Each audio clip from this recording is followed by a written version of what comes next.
Season in review time here with Barry Kingsley, and we've changed our questions around just a little bit. I thought the first couple ones were a little stale, so I've added a couple of questions that should lighten things up. This past season, Barry Kingsley ran his second year in the 350 Winged Super Division up at Oswego Speedway. He did get a heat win.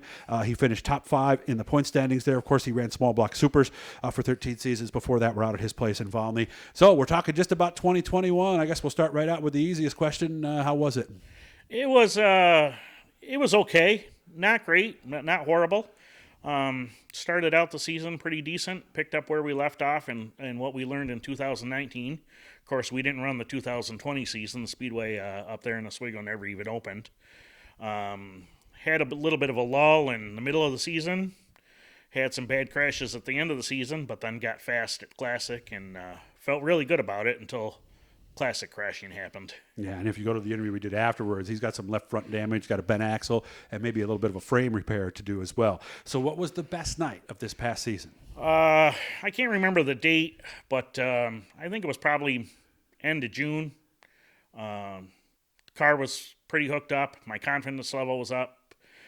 These things are a blast to drive, and when you trust them, you get fast.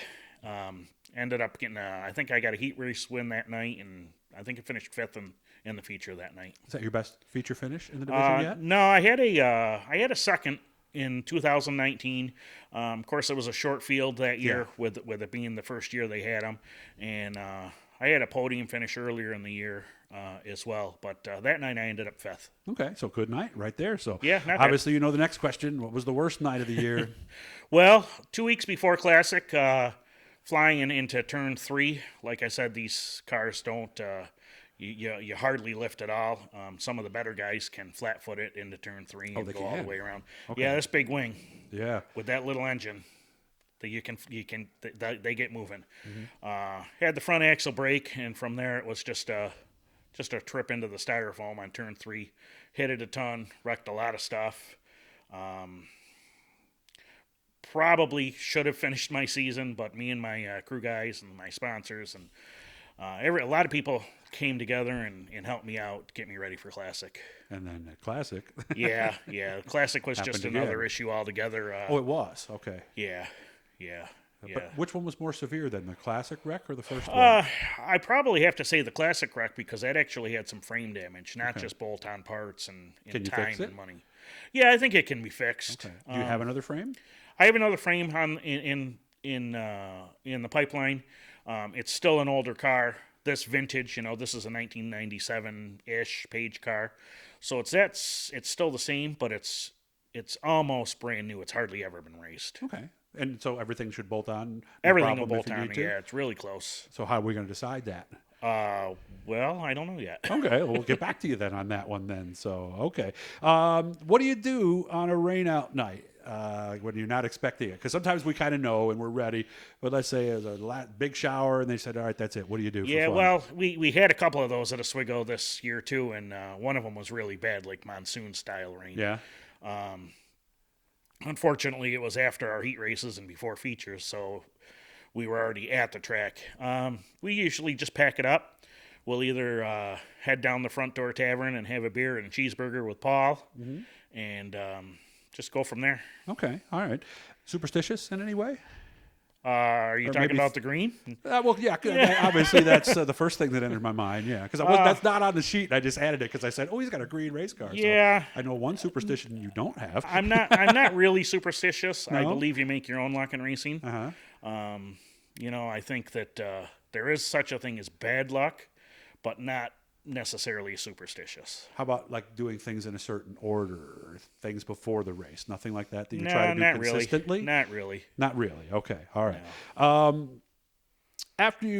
First of all, do you eat? Do you have a nervous race day stomach or no? Yeah, I do have a nervous race day stomach. So obviously, I try to eat breakfast that day before the nerves set in, or maybe get a light lunch, and then don't eat until after the races. So obviously, you got to be ready to gnaw on the seat by the time you get back at the car later that night. So what is your favorite thing to eat after the race? Cheeseburgers at the Front Door Tavern. So that's a constant, pretty much almost every race? Almost every race, yeah. Okay, yeah. All right. Next thing you got to do in the shop, obviously we got to finish evaluating this car, right? Or yeah, I pretty much know what's broken.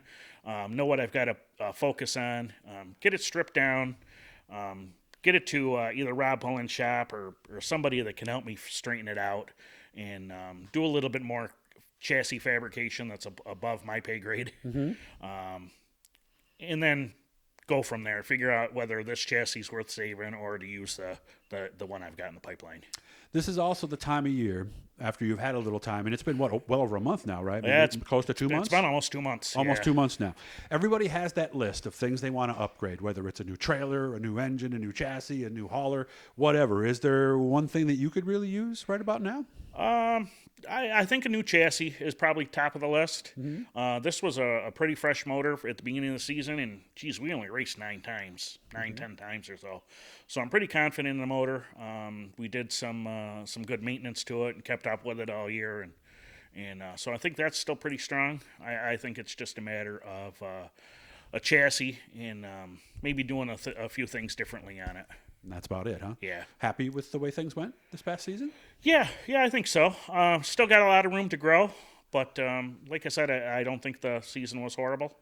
It wasn't the best season, but most of all, me and Paul and Mark Slajona and his son Jake, we had a lot of fun this year. Nice. Yep. Well, glad things are good. So how about this class? This class is going to be the future. I think that's going to eventually have the most cars out of any of them? I think it'll take a few years, and But it's possible, huh? It's possible. They're a blast to drive. They're still relatively affordable. The Teresi brothers are committed and to taking the time to grow the class.